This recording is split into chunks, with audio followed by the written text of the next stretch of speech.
नमस्कार स्टूडेंट्स। आज हम लोग पढ़ने जा रहे हैं एक नया चैप्टर जिसका नाम है लाभ और हानि। चलिए स्टार्ट करते हैं आज का वीडियो और पढ़ते हैं इस चैप्टर में लाभ और हानि।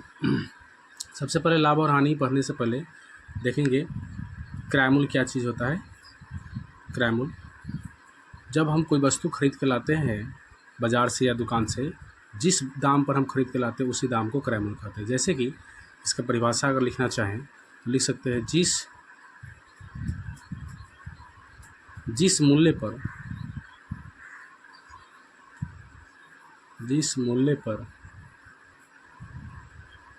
कोई वस्तु खरीदी जाती है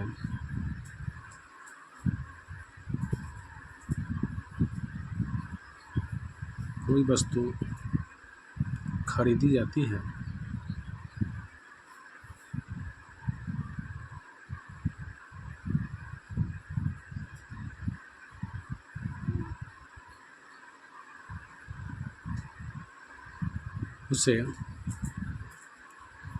उस वस्तु का, जो वस्तु आप खरीद रहे हैं उस वस्तु का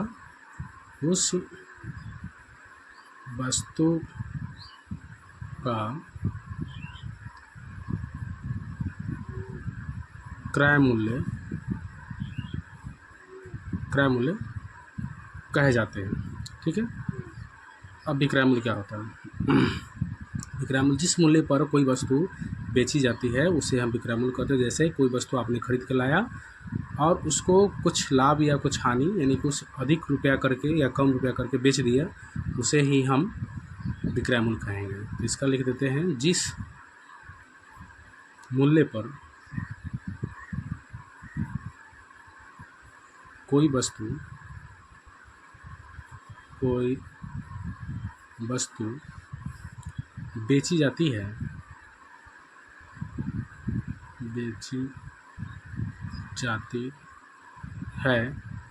उसे उसी वस्तु का, जो वस्तु आप खरीदे हैं उसको बेच रहे हैं, उस वस्तु का विक्रय मूल्य कहा जाता है। विक्रय मूल्य कहते हैं। लाभ क्या होता है? मान लिए आपने कोई वस्तु खरीद के लिया और जिस दाम पर आप खरीद के लाए हैं उससे अधिक दाम पर उस वस्तु को बेच रहे हैं, तो वही उसी में आपका लाभ होगा। चलिए तो इसका परिभाषा लिख देते हैं। यदि किसी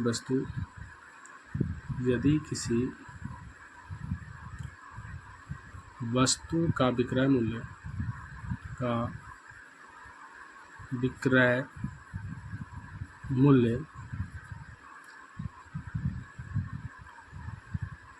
उसके क्रय मूल्य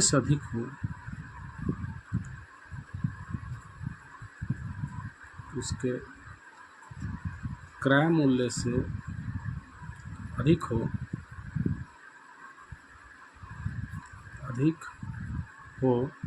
तो वहाँ लाभ होता है। उस वस्तु पर हमें लाभ होता है। ठीक है बच्चों, समझ में आया? अगर कोई वस्तु मान लिया जाए, फॉर एग्जांपल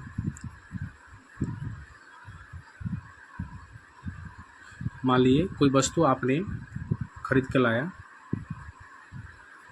100 रुपये में खरीद के लाया और उसको आप बेच रहे हैं 100 रुपया से ज़्यादा में, यानी कि 110, 120 या 100 रुपया से जो भी ज़्यादा कितना में भी बेच रहे हैं उस पर आपका लाभ ही होगा।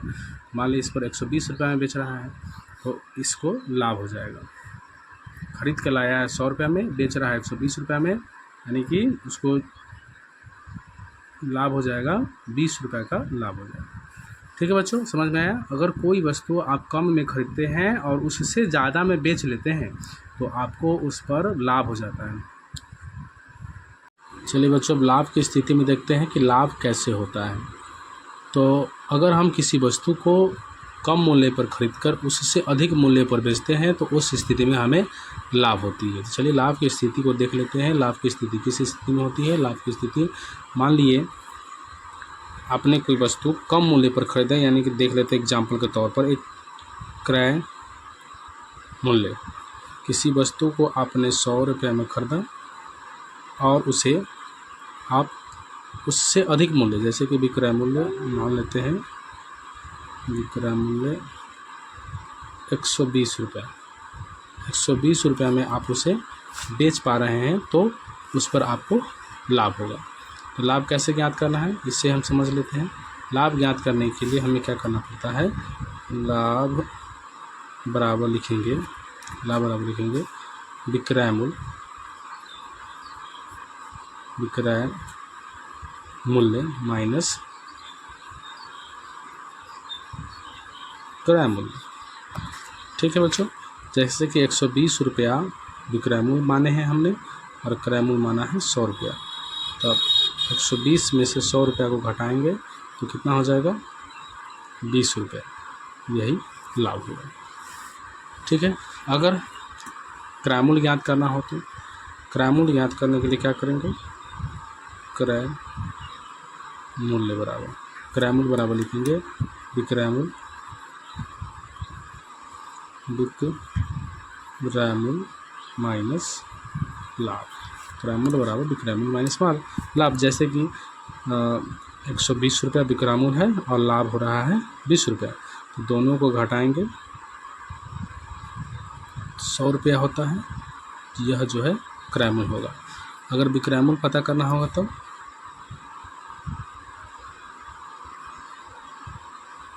विक्रय मूल्य निकालने के लिए, विक्रय मूल्य निकालने के लिए लाभ प्लस क्रय मूल्य, लाभ प्लस क्रय मूल्य, यानी कि जितना लाभ हुआ है उसमें क्रय मूल्य को अगर जोड़ दें, क्रय मूल्य कितना माने हैं 100 रुपया, तो हमें विक्रय मूल्य ज्ञात हो जाएगा।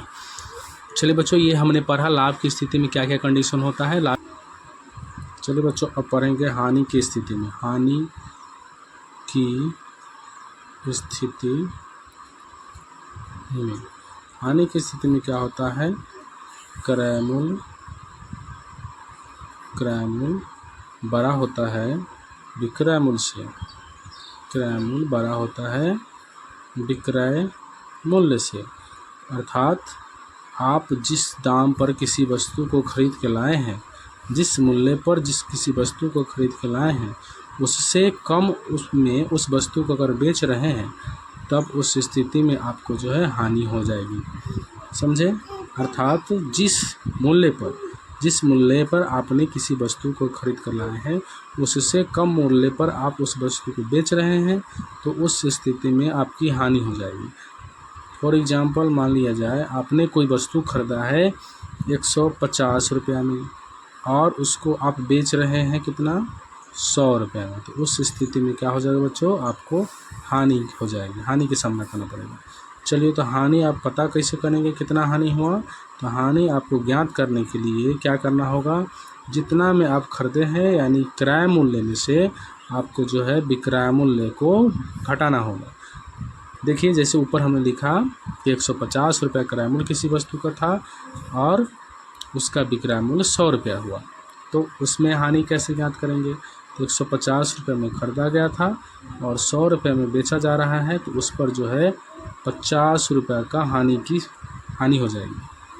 फिर अगर हमको क्रय मूल्य ज्ञात करना हो, हानि पता हो और विक्रय मूल्य भी पता हो, तो क्रय मूल्य कैसे ज्ञात करेंगे, तो क्रय मूल्य ज्ञात करने के लिए बच्चों, क्रय मूल्य अगर हमको ज्ञात करना है जब लाभ और विक्रय मूल्य पता हो तो, सॉरी हानि और विक्रय मूल्य पता हो तो हानि, उस हानि प्लस उसमें हम जोड़ देंगे विक्रय मूल्य को। हानि में विक्रय मूल्य को जोड़ देने से हमको क्या हो जाता है पता, क्रय मूल्य की जानकारी हो जाती है। ठीक है बच्चों, नेक्स्ट,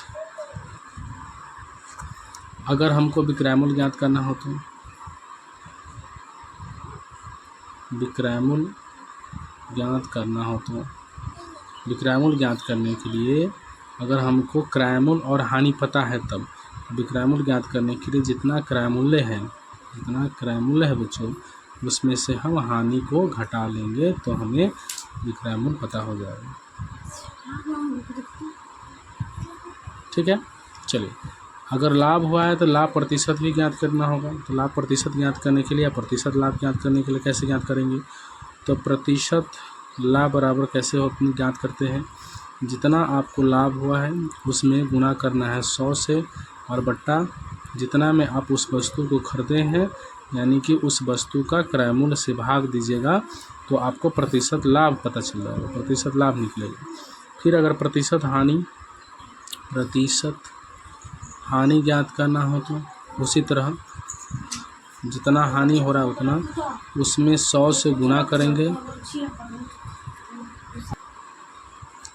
जितना हानि हो रहा है उसमें 100 से गुना करके बच्चों फिर क्रय मूल्य से भाग देने पर हमें प्रतिशत हानि की गणना हो जाता है। अगर हमको सिर्फ लाभ निकालना हो तो तब क्या करेंगे बच्चों? तब करेंगे जो लाभ हमको पता है प्रतिशत में, प्रतिशत लाभ उसमें गुना करेंगे बच्चों क्रय मूल्य से। सॉरी बच्चों, ऊपर कर देते हैं क्रय मूल्य को और बट्टे में गुना देंगे, भाग देंगे 100 से। ठीक है, इससे हमको लाभ कितना हुआ था वो पता निकल जाएगा। अगर हमको हानि ज्ञात करना हो तो हानि बराबर क्या ज्ञात करेंगे? जैसे बच्चों वैसे लिखेंगे प्रतिशत हानि। क्या लिखेंगे? प्रतिशत हानि गुना में लिखेंगे क्रय मूल्य। ठीक है बच्चों, और बट्टा में 100। ठीक है, इससे हमें प्रतिशत हानि की गणना हो जाएगा। अब चलिए बच्चों हम कुछ सवाल पर चलेंगे। जैसे तो सवाल हम कुछ बनाने की कोशिश करते हैं बच्चों। जैसे कि हम लिखते हैं ऊपर क्रय मूल्य, फिर लिखते हैं विक्रय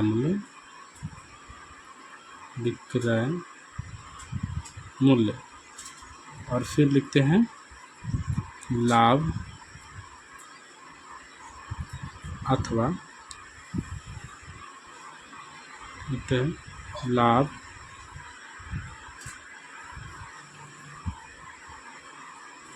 अथवा हानि। तो आपको बताना है कि लाभ हो रहा है कि हानि। ठीक है बच्चों, मान लीजिए हमने कोई वस्तु को 100 रुपये में ख़रीदा है और 120 रुपये में उस वस्तु को बेच रहे हैं, यानी विक्रय मूल्य उस वस्तु का 120 रुपये है। तो उस स्थिति में लाभ होगा अथवा हानि होगी, आपको बताना है। सिर्फ लाभ या हानि क्यों ज्ञात करना है। तो चलिए बच्चों आप इसको कमेंट बॉक्स में लिख सकते हैं, लाभ हो या हानि होगा। इस पर हम खाली दे देते हैं। आप लिखना है इसमें कि अगर कोई वस्तु 100 रुपये में ख़रीदा जा रहा है और उसको 120 रुपये में बेचा जा रहा है तो उस स्थिति में उस पर लाभ होगा या हानि होगा। आप इस सवाल का जो है ना आंसर कमेंट बॉक्स में लिखें, कमेंट में लिखें। फिर हम अगला सवाल देते हैं, सवाल नंबर 2। मान लिया जाए कोई वस्तु का जो है क्रय मूल्य 500 रुपया है और उसको बेचा जा रहा है 550 रुपये, यानी उसका विक्रय मूल्य 550 रुपया है। उस स्थिति में क्या होगा, इसको भी आप यहाँ पर लिखिएगा, लाभ होगा या हानि, लाभ होगा या हानि। ठीक है बच्चों, तीसरा सवाल हम लिख रहे हैं, कोई वस्तु को 800 रुपये में ख़रीदा गया, यानी क्रय मूल्य 800 है और उसको 900 रुपया में बेचा गया, तो उस स्थिति में लाभ होगा या हानि बताइएगा। हम इसको लिख देते हैं। इस स्थिति में देखिए कोई वस्तु को 800 रुपये में ख़रीदा गया, 900 रुपये में बेचा गया, उस स्थिति में लाभ होगा, 100 रुपये का लाभ होगा। तो यहाँ तो सिर्फ हमको लाभ लिखना है, तो लिख देते हैं लाभ। ठीक है, अब फिर आप आगे बताइएगा चौथा नंबर, अगर कोई वस्तु को 450 रुपये में ख़रीदा गया है, उसका क्रय मूल्य 450 रुपये में और उसको 300 रुपया में बेचा जाए, यानी कि विक्रय मूल्य उसका 300 है, तो उस स्थिति में क्या होगा बच्चों, लाभ होगा या हानि। तो उस स्थिति में हम हानि होना चाहिए। ठीक है, फिर आगे, अगर कोई वस्तु को 1250 रुपये में ख़रीदा गया, यानी कि उसका क्रय मूल्य 1250 रुपया है और 1310 रुपये में बेचा जाता है, तो उस स्थिति में उस वस्तु पर लाभ होगा कि हानि, उसको लिखना है। ठीक है, फिर नंबर 6 नंबर सवाल दिया देते हैं, अगर कोई वस्तु को 3255 रुपये में ख़रीदा जाए और 3189 में बेचा जाए तो उस स्थिति में क्या होगा, लाभ होगा अथवा हानि होगा। फिर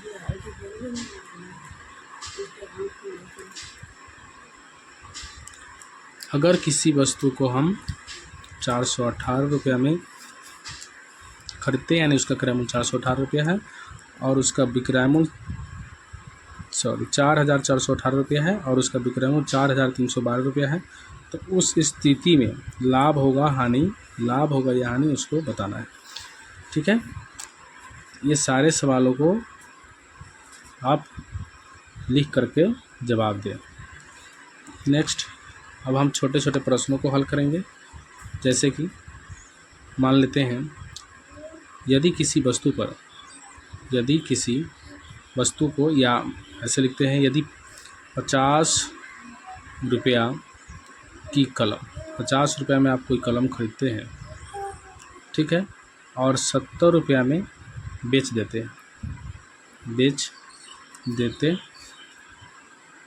हैं, उस स्थिति में आपको कितना लाभ होगा, उस स्थिति में लाभ कितना होगा और प्रतिशत लाभ क्या होगा, प्रतिशत लाभ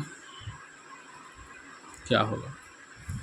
जैसा कि हम लोगों ने पीछे कुछ सूत्र पढ़े थे, उसमें लाभ और प्रतिशत लाभ की गणना आकलन करने की बताया गया था। तो लाभ कैसे निकाला जाता है, तो लाभ बराबर होता है विक्रय मूल्य, जिस दाम पर किसी वस्तु को बेचा जाता है उसमें से क्रय मूल्य को घटाना होता है, माइनस क्रय मूल्य करना होता है, तो लाभ की प्राप्ति होती है। जैसे कि कलम को 70 रुपये में बेचा जा रहा है और 50 रुपये में ख़रीदा गया था, तो इस पर 20 रुपये का लाभ हो रहा है। ठीक है, इसी को लाभ प्रतिशत निकालने के लिए, प्रतिशत लाभ निकालने के लिए, प्रतिशत लाभ पता करने के लिए क्या करते हैं, जितना लाभ हुआ हो उसको हम 100 से गुणा करते हैं और क्रय मूल्य से भाग करते हैं, जितना क्रय मूल्य है उससे हम उसमें भाग करते हैं। ठीक है बच्चों, तो लाभ हुआ है 20 रुपया, उसमें 100 से गुणा करेंगे और क्रय मूल्य था 50 रुपये, उससे भाग करेंगे। तो 50 से अगर काटेंगे 100 को तो 2 बार में कटेगा, 20 को 2 से गुणा करेंगे तो 20 गुना 40 हो जाएगा।